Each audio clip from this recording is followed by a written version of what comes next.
नमस्कार बच्चों, मैं सुरुचि सामरिया आपका ई कक्षा में स्वागत करती हूँ। आज आप मेरे साथ कक्षा 4 का हिंदी विषय पढ़ रहे हैं। बच्चों, आज आप मेरे साथ हिंदी विषय में पाठ 9 खेजड़ी के अभ्यास प्रश्न हल कर रहे हैं। बच्चों, आप मेरे साथ यह कविता पिछले भाग में पढ़ चुके हैं।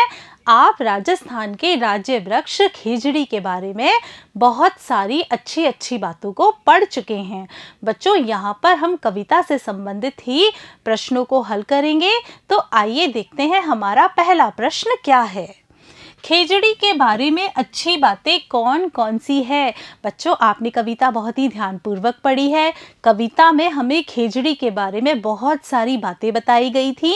तो बच्चों, यहाँ पर इस प्रश्न के उत्तर में आपको खेजड़ी के बारे में अच्छी अच्छी बातें लिखनी है। तो बच्चों, इस प्रश्न का उत्तर हम इस तरह से लिखेंगे। खेजड़ी रेगिस्तान की धोरों में अकेली मस्त खड़ी रहती है। इसके सहारे कई जीव जंतु पलते हैं। खेजड़ी के पत्ते ऊंट का भोजन है और खेजड़ी राहगीरों को विश्राम के लिए छाया देती है। चलते हैं अगले प्रश्न की तरफ। देखते हैं अगला प्रश्न क्या है। खेजड़ी कौन कौन से मौसम सहन करती है। बच्चों, आपने कविता बहुत ही ध्यानपूर्वक पढ़ी है, तो आपको याद आ रहा होगा कि खेजड़ी सर्दी और गर्मी का मौसम सहन करती है, जिसे हम राजस्थानी भाषा में शाड़ो और उनाड़ो कहते हैं। चलते हैं अगले प्रश्न की तरफ। खेजड़ी के पत्ते किस किस काम आते हैं। बच्चों, खेजड़ी का वृक्ष तो खुद ही बहुत महत्वपूर्ण है। यहाँ पर इस प्रश्न में पूछा जा रहा है कि खेजड़ी के पत्ते क्या क्या काम आते हैं। देखिए, खेजड़ी के पत्ते ऊंट के खाने के काम आते हैं। गरीब लोग खेजड़ी के पत्तों के ऊपर बिछौना डालकर सोते हैं। चलते हैं अगले प्रश्न की तरफ। देखते हैं अगला प्रश्न क्या है। सही उत्तर का क्रमाक्षर कोष्टक में लिखें। बच्चों, इस प्रश्न में आपको क्या करना है, आपके सामने यहाँ पर एक प्रश्न पूछा गया है। इस प्रश्न के उत्तर से संबंधित यहाँ पर 4 विकल्प दिए गए हैं। आपको सही उत्तर वाले विकल्प का चयन कर यहाँ पर लिखना है। तो देखते हैं हमारा प्रश्न क्या है।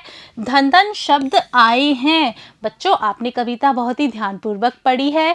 कविता में बार बार धन धन शब्द का प्रयोग किया जा रहा था। तो आपको यह बताना है कि इस धन धन शब्द का प्रयोग किसके लिए किया जा रहा था। क्या कैर के लिए? नहीं बच्चों। बोरड़ी के लिए? नहीं बच्चों। नीम के लिए? नहीं बच्चों, नीम तो हमारी कविता में कहीं आया ही नहीं। बच्चों, खेजड़ी की छांव के लिए धन धन शब्द का प्रयोग किया गया है। फिर देखिए यहाँ पर हम क्या लिखेंगे, यहाँ पर हम लिखेंगे सा। चलते हैं अगले प्रश्न की तरफ। देखते हैं अगला प्रश्न क्या है। खेजड़ी के डाल पर बैठकर कूकती है। बच्चों, इस प्रश्न में आपसे पूछा जा रहा है कि खेजड़ी की डाल पर बैठकर कौन कूकती है।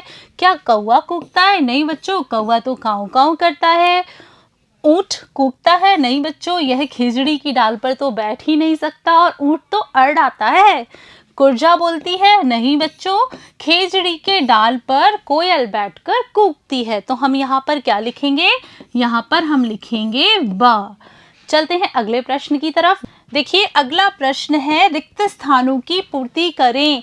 बच्चों, इस प्रश्न में आपको क्या करना है, यहाँ पर कविता से संबंधित पंक्तियाँ दी गई हैं। यहाँ पर खाली स्थान है।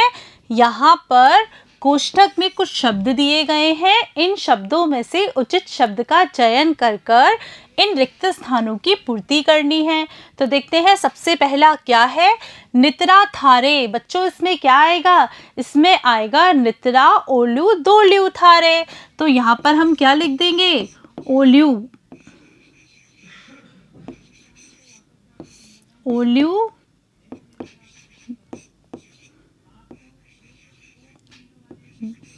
दोल्यू थारे। देखिए अगला आंधी और। बच्चों, इसमें क्या आएगा, इसमें आएगा डुगट। आंधी और डुगट सो खेले। फिर देखिए अगला पंथी रुक करे है। पंथी रुक कर क्या करते हैं, पंथी रुक कर विश्राम करते हैं। तो यहाँ पर हम क्या लिखेंगे, विश्राम। जिसे कि हिंदी भाषा में विश्राम कहा जाता है। चलते हैं अगले प्रश्न की तरफ, देखते हैं क्या है।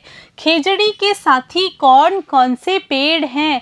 बच्चों, इस प्रश्न में आपसे पूछा जा रहा है कि खेजड़ी के साथी कौन कौन से पेड़ हैं। तो बच्चों, कैर और बेर के पेड़ खेजड़ी के साथी हैं। चलते हैं अगले प्रश्न की तरफ, देखते हैं अगला प्रश्न क्या है। खेजड़ी से क्या लाभ है, लिखिए।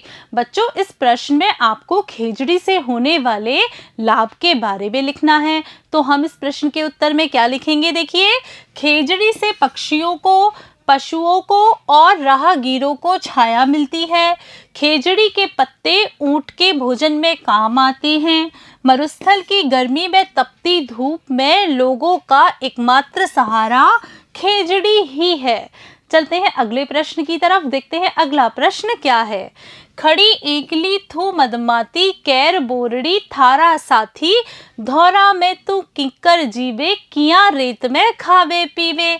बच्चों, उक्त पंक्तियों का अर्थ लिखिए। इस प्रश्न में क्या करना है, आपके सामने जो ये पंक्तियां हैं, इन पंक्तियों का अर्थ लिखना है। तो बच्चों, इन पंक्तियों का हम अर्थ लिखेंगे। तू अकेली अपनी ही मस्ती में खड़ी है, कैर और बेर के पेड़ या झाड़ियां तेरे साथी हैं। तू रेत के टीलों के बीच कैसे जीवित रह पाती है तथा वहां रेत में क्या और कैसे खाती पीती है। बच्चों, आज आपने मेरे साथ आपकी पाठ्यपुस्तक आओ सीखे भाग 2 के पाठ 9 खेजड़ी कविता के अभ्यास प्रश्न हल किए। मुझे पूरा विश्वास है कि आपको इन सारे प्रश्नों के उत्तर बहुत ही अच्छे तरीके से समझ में आ गए होंगे तथा कुछ प्रश्नों के उत्तर तो यहीं पर याद हो गए होंगे। बच्चों, इस पाठ के भाषा की बात पर आधारित अभ्यास प्रश्नों को हम अगले भाग में करेंगे। तब तक के लिए नमस्कार बच्चों।